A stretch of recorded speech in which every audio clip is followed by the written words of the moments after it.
from Thailand, Thailand. Well, as you can see, it's a rainy day here. There's thunder in the background. It's been like this for a couple of days, and when weather's like this, it's pretty hard to do a YouTube channel and find something interesting to film. So I thought I'd take the opportunity to do some blatant advertising. As you guys probably know, if you've looked at my channel for a while, you'd see that before I started doing my YouTube channel, when I first arrived in Thailand, I decided to reinvent myself from a chef to an author. And so far, up to date, I've written 10 books. So let's go through them. I'll give you a little guide to each of them. The first book that I wrote was You Will Never Amount to Anything, and it's my biography. I wrote the book for my children and for my grandchildren. When I separated from my wife and decided to retire here in Thailand, I knew that I'd not see them as much, and I thought by writing the book in years to come they'd get to know me a little bit by reading the book and reading about my life. The title of the book comes from the horrible words that one of my teachers said to me on the day that I left school way back in 1966. When me and a few of my friends were approaching the school gates for the very last time, I heard a voice from behind shouting, "You lot will never amount to anything. You'll all end up as drunks, unemployed or in prison." I recognised the voice straight away. It was Mr. Bagley, my science teacher, who had bullied me, tormented and beaten me at every opportunity over the last 4 years. His words have stayed with me to this day, and they've given me strength to prove him wrong. The second book I wrote was the Retire in Thailand Handbook, the first 6 months. My first 6 months in Thailand were frustrating.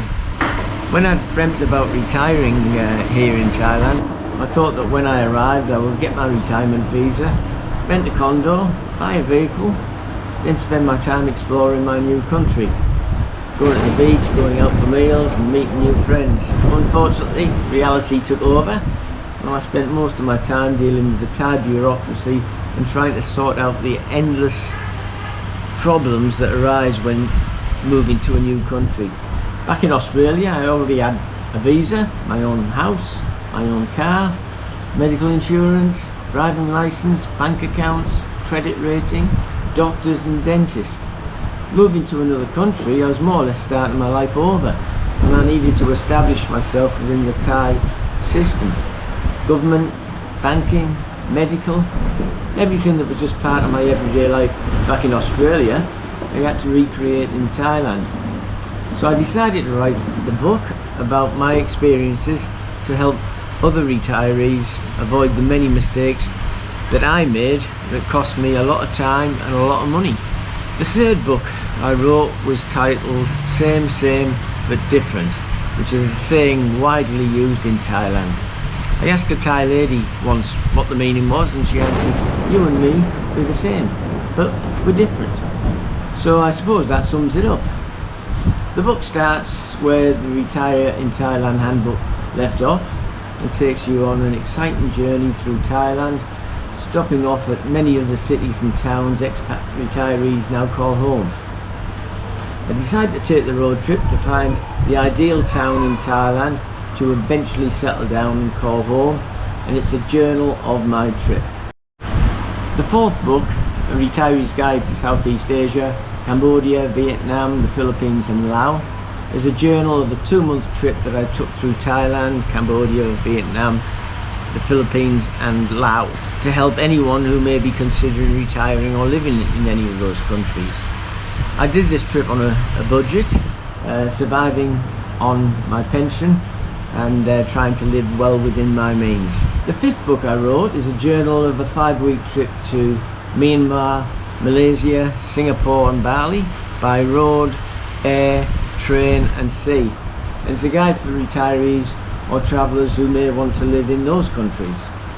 The sixth book covers the 10 best countries in the world for retirees to live in, where they can enjoy their retirement to the fullest on their pensions.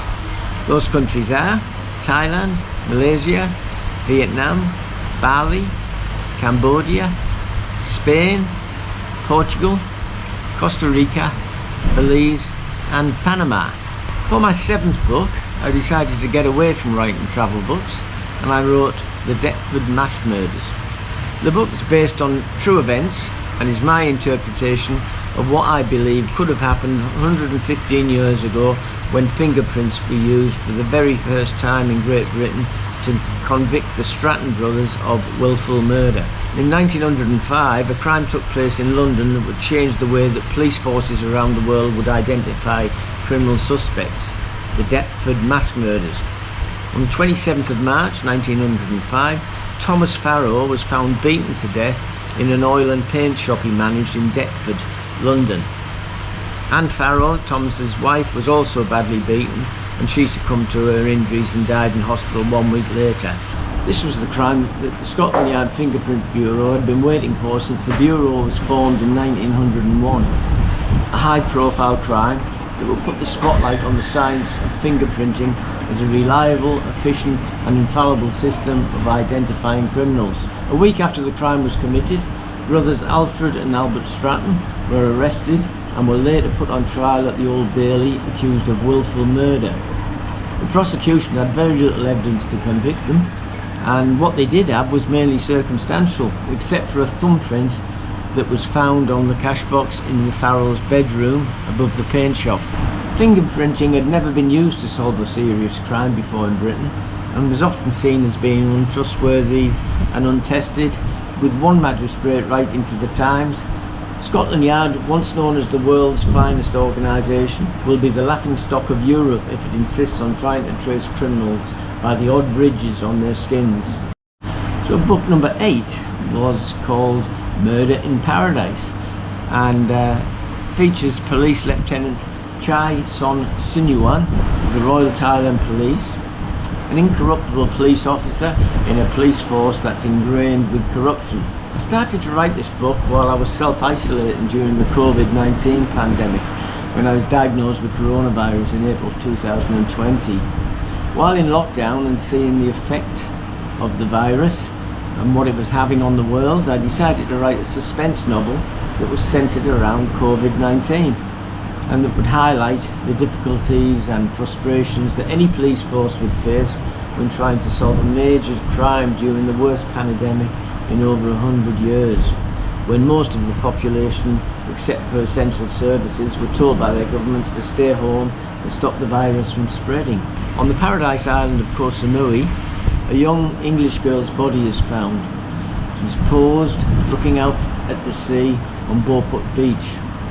Her throat's been cut near to decapitation, and Police Lieutenant Chai Son Sinuan of the Royal Thailand Police is handed the toughest murder case of his career. At the same time, COVID-19 has devastated Koh Samui's and Thailand's tourist industry, and the government is putting pressure on Son to solve the case to save face with the international community. Son is in a race against time to solve the murders, but with most businesses, hotels, massage parlours, restaurants and bars now closed, and with many potential witnesses having already left the island to return to their home countries or provinces around Thailand, there are very few leads to follow. The investigation takes Son to Koh Phangan and to the island of Phuket, and then back to Koh Samui as he untangles the crime with links back to the notorious Cray twins, the most feared, ruthless gangsters in London during the 1950s and 1960s. So book 9, Bar Girl, and it was a follow-on from Murder in Paradise, and also featured Police Lieutenant Chai Son Sinuan. On the tropical island of Koh Samui, once again, bar girls are going missing and are later turning up dead. The granddaughter of a high-ranking general with connections to the upper echelons of the Thai army government has also gone missing, and Police Lieutenant Chai Sai Sinuan of the Royal Thailand Police, an incorruptible policeman in a force that's deep-rooted in corruption, is assigned the case. So the last book that I wrote, book 10, is called Adolf Hitler. Not Adolf Hitler, Adolf Hitler with an F. And though it's a work of fiction, it's based on my experiences growing up in Middlesbrough in the 1950s and 1960s.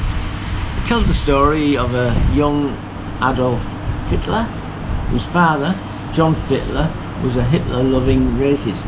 Young Adolf started his life as a racist, but in June of 1959 there was a turning point in his life, an event that would transform the way that he would view the world and live his life, when Winston and Kalisha Brown, two Jamaican immigrant kids, moved into a council house on Granville Street in the Cannon Street area of town, just 2 doors down from Adolph's house.